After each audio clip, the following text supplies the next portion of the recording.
하나님 말씀은 잠언 31장 1절부터 7절까지 교독하겠습니다. 르무엘 왕이 말씀한 바 곧 그의 어머니가 그를 훈계한 잠언이라. 내 아들아, 내가 무엇을 말하랴? 내 태에서 난 아들아, 내가 무엇을 말하랴? 소원대로 얻은 아들아, 내가 무엇을 말하랴? 내 힘을 여자들에게 쓰지 말며 왕들을 멸망시키는 일을 행하지 말지어다. 르무엘아, 포도주를 마시는 것이 왕들에게 마땅하지 아니하고 왕들에게 마땅하지 아니하며 독주를 찾는 것이 주권자들에게 마땅하지 않도다. 술을 마시다가 법을 잊어버리고 모든 공고한 자들의 송사를 굽게 할까 두려우니라. 독주는 죽게 된 자에게, 포도주는 마음에 근심한 자에게 줄지니라. 그는 마시고 자기의 빈궁한 것을 잊어버리겠고 다시 자기의 고통을 기억하지 아니하리라. 아멘. 기도드리겠습니다. 살아계신 하나님 아버지, 감사합니다. 이 시간 하나님의 말씀을 전하고 듣고자 합니다. 성령께서 역사하셔서 우리를 향한 하나님의 뜻을 잘 깨달아 알게 도우시고 하나님이 알려주시는 대로 또 잘 믿고 따르게 도우소서. 감사드리고 예수 그리스도의 이름으로 기도드렸습니다. 아멘. 1절에 보게 되니까 르무엘 왕이 말씀한 바 곧 그의 어머니가 그를 훈계한 잠언이다 그랬어요. 그러니까 르무엘 왕이 이제 그 백성들에게 전한 말인데, 르무엘 왕이 누구로부터 들은 말씀이냐? 그의 어머니를 통해서 들은 말씀이라는 것입니다. 그러니까 하나님께서 르무엘 왕의 어머니를 통해서 하나님의 말씀을 밝히 드러내신 것이죠. 그래서 모든 하나님의 택한 백성들이 따르게 하신 것입니다. 참으로 우리가 그 30장에서 보게 되면 아굴의 잠언이다라고 이렇게 우리가 기록된 것을 보게 됐는데, 야게의 아들, 야게가 누군지, 또 그 아굴이 아들 아굴이 누군지, 그리고 또 이디엘과 우갈이 누군지 모르죠. 그러나 하나님은 그 사람들을 사용해서 하나님의 뜻을 밝히 드러내셨죠. 오늘 우리가 이제 이 본문에서 외에 르무엘이라는 그 왕의 이름을 다른 곳에서 우리가 듣지 못하죠. 그럼에도 불구하고 중요한 것은 하나님이 그 르무엘 왕과 그의 어머니를 통해서 하나님의 뜻을 밝히 드러내셨다라는 사실입니다. 그러므로 우리는 세상에서 뭐 이렇게 유명하든 유명하지 않든 그것이 중요한 것이 아니고 하나님의 일꾼으로서 사용되었으면 우리는 이제 그 일꾼, 하나님에게 사용된 그 일꾼을 통해서 또 하나님의 뜻을 깨달아 알고 또 믿고 순종하면 되는 것이죠. 2절에 보게 되니까 내 아들아, 내가 무엇을 말하랴? 내 태에서 난 아들아, 내가 무엇을 말하랴? 소원대로 얻은 아들아, 내가 무엇을 말하랴? 라고 이렇게 그 르무엘 어머니가 이제 이야기하고 있는 것입니다. 근데 르무엘 왕의 어머니가 이제 자식에게 무슨 말을 하려고 하는데, 그것을 3번씩이나 도대체 너에게 무슨 교훈을 줘야 되냐, 내가 너에게 무슨 말을 해야 되냐라고 하면서 3번씩이나 심사숙고하는 것이 이렇게 기록이 되어 있는데, 이것은 이제 르무엘 어머니가 자기 마음대로, 자기 옳다 하는 대로, 자기 아들이니까 마음대로 하면 되겠지 하는 것이 아니고, 자기 아들이지만 하나님이 기뻐하시고 하나님의 명령하신 대로 자기 아들을 교훈하려고 하는 그 르무엘 어머니의 그 마음을 우리가 읽게 되는 거죠. 그래서 르무엘 어머니는 자신의 아들이지만 소원대로 얻은 아들이다. 즉 하나님께서 기도해서 얻은 아들이다. 하나님께 기도해서 얻은 아들이다라고 이렇게 강조를 하고 있는 것입니다. 하나님이 주신 자식에게 하나님의 뜻대로 교훈하는 것은 마땅한 거죠. 오늘날 우리들도 르무엘의 어머니와 같은 마음과 태도를 가져야 됩니다. 내 아들이니까, 내 태에서 난 아들이니까 내 마음대로 해도 되는 것 아니냐라고 절대로 생각해서는 안 됩니다.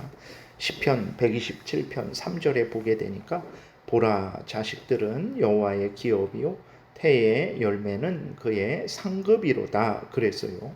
그러니까 그러므로 우리에게 있는 자녀들은 하나님이 주신 자녀라는 것을 분명히 믿어야 되고, 그렇기 때문에 항상 하나님의 말씀으로 교훈하고 양육해야 됩니다. 그러지 않으면 하나님의 자녀를 방치한 잘못에 대해서 그 하나님의 자녀를 하나님의 말씀으로 양육하지 못한 잘못에 대해서 우리가 책임을 지게 되겠죠.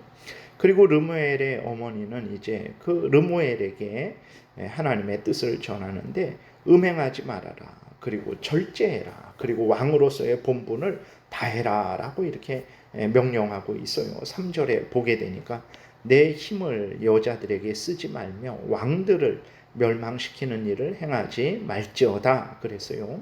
음행으로든 아니면 물절제함으로든 그 여자에게 모든 힘을 쏟는 것은 하나님이 기뻐하시는 일이 아니죠. 왜 그러냐면 종욕에 지배당하게 되면 자신이 왕인데 왕으로서 일을 해야 되는데 그 왕으로서의 일을 행하지 못하게 되죠. 그리고 또 이제 그 정욕에 지배를 당하게 되면 범죄에 빠지게 되는 것입니다. 그러므로 정말 누구든지 하나님이 허락하신 합법적인 부부 안에서 감사하며 살아야 되는 것이고, 그리고 또 자신이 해야 하는 그 일들, 하나님이 맡겨주신 일들임을 분명히 인식하고 그 자신이 마땅히 해야 될 일들에 온 힘을 기울여야 되는 것입니다. 4절부터는 이제 술을 마시지 말고 멀리할 것을 아주 분명하게 교훈하고 있어요. 4절 5절에 보게 되니까 르무에라, 포도주를 마시는 것이 왕에게 마땅하지 아니하고 왕들에게 마땅하지 아니하며 독주를 찾는 것이 주권자들에게 마땅하지 않도다. 술을 마시다가 법을 잊어버리고 모든 곤고한 자들의 송사를 굽게 할까 두려우니라 그랬어요.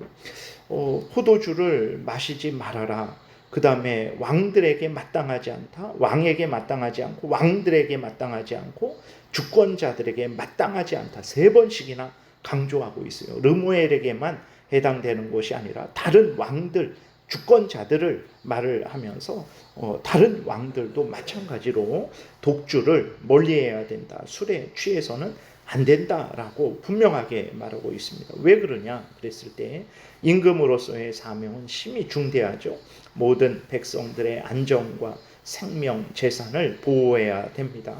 선을 행한 자에게 상을 주고 악을 행한 자에게 벌을 주는 공의의 통치를 행해야 되는 것이죠. 그런데 임금이면서도 왕이면서도 늘 술을 마시고 일락을 좋아하고 쾌락만 좋아한다면 어떻게 그 왕의 직무를 다 수행할 수 있겠습니까? 술을 즐기고 일락을 좋아하고 쾌락을 좋아하는 것은 왕에게 전혀 합당하지 않은 것이죠. 그리스도인들도 마찬가지입니다. 술에 취하고 일락만 좋아하고 자신이 마땅히 해야 될 일, 하나님이 주신 일들을 감당하지 않는다면 그것이 그리스도인의 본분을 지키는 것이겠습니까? 하나님을 경외하고 하나님의 뜻대로 살아가야 하는 자들이 술독에 빠져 있으면, 술에 취해 있으면 안 되고 오히려 성령에 취해 있어야 되는 거죠. 성령 충만함을 받아야 되는 것입니다. 성령께서 하나님의 말씀으로 교훈하실 때 아멘하고 그 하나님의 말씀대로 따라 살아가는 일이 우리 그리스도인들이 마땅히 해야 될 일이라는 것을 명심해야 되겠습니다. 그런데 6절, 7절에 보게 되면 이렇게 기록되어 있어요. 독주는 죽게 된 자에게, 포도주는 마음에 근심하는 자에게 줄지어다. 그는 마시고 자기의 빈궁한 것을 잊어버리겠고 다시 자기의 고통을 기억하지 아니하리라. 이렇게 기록이 되어 있어요. 그럼 이 말씀은 근심하는 사람에게는 술을 줘도 된다는 것이냐, 그래서 술 취해 갖고 자신이 가난한 것도 잊어버리고 그냥 아픈 것도 잊어버리고 늘 술에 취해 있으라는 것이냐 그랬을 때 그것이 아니죠. 여기에서 말씀을 하는 것은 이제 술을 사용할 때에 적당하게 사용을 할 수는 있습니다. 예를 들어서 우리나라에서는 그것이 참 조금 그렇지만 서양 같은 데에서 독주가 아닌 아주 그 도수가 낮은 것을 가지고 이제 식사를 할 때에 적당하게 포도주를 마시는 거죠. 이제 식사의 어떤 그러한 음식으로서 그러한 차원으로 사용할 수 있고, 또 술을 약으로 사용할 수 있죠. 질병으로 인해서 고통당하는 자에게 술을 약으로 사용할 수 있습니다. 디모데전서 5장에 보게 되면 바울도 디모데에게 위장병을 위해서 포도주를 조금씩 쓰라라고 이렇게 말을 했어요. 그래서 어떤 질병으로 고통당하고 어려움 당하는 사람들을 위해서 술을, 알코올을 이렇게 약의 용도로 사용할 수 있는 것입니다. 근데 7절에 보게 되면 그는 마시고 자기의 빈궁한 것을 잊어버리겠고, 그랬을 때 이거는 술을 줘도 된다라는 것 아닙니까? 라고 했는데, 그런 술 취해 갖고 내가 지금 그 상황도 인식하지 못하고 이리 쓰러지고 저리 쓰러지고 그냥 정신없이 웃고 다니고, 그러한 차원으로 사용하라는 것이 아니라 정말 그 마음을 근심하는 자에게 그러한 어떤 그 약의 용도로서, 음식의 용도로서 그렇게 적당하게 하라는 것이지, 마음에 근심하고 슬픈 사람은, 몸에 이렇게 좀 아픈 사람은 술을 먹어도 된다, 그런 차원은 아니라는 것을 우리가 또 한번 생각해야 되겠습니다. 말씀을 정리하면, 하나님의 사람인 우리들은 정말 항상 깨어서 내가 해야 할 일이 무엇인지, 하지 말아야 될 일이 무엇인지 늘 분별하고 열심히 하나님이 맡겨주신 그 모든 일들을 잘 감당해야 되겠습니다. 기도드리겠습니다. 살아계신 하나님 아버지, 감사합니다. 우리들은 미련하고 지혜롭지 않아서 내가 좋아하는 것, 그것이 무엇이든 간에 탐욕적인 것이든 이 세상에 자랑거리를 많이 얻는 것이든 안목의 정욕거리든 육신의 정욕거리든 술 취하는 것이든 그러한 것에 빠져버리는데, 살아계신 하나님께서 이 말씀을 통해서 우리들이 잘못된 것을 멀리하고 마땅히 해야 될 하나님이 주신 본분들을 열심히 행할 수 있도록 지도하시니 감사합니다.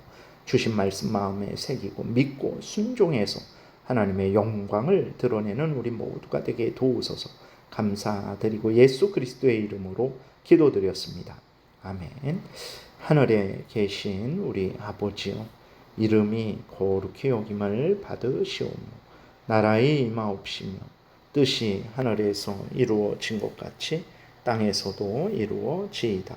오늘날 우리에게 일용할 양식을 주옵시고 우리가 우리에게 죄 지은 자를 사하여 준 것 같이 우리의 죄를 사하여 주옵시고 우리를 시험에 들게 하지 마옵시고 다만 악에서 구하옵소서. 대개 나라와 권세와 영광이 아버지께 영원히 있사옵나이다. 아멘.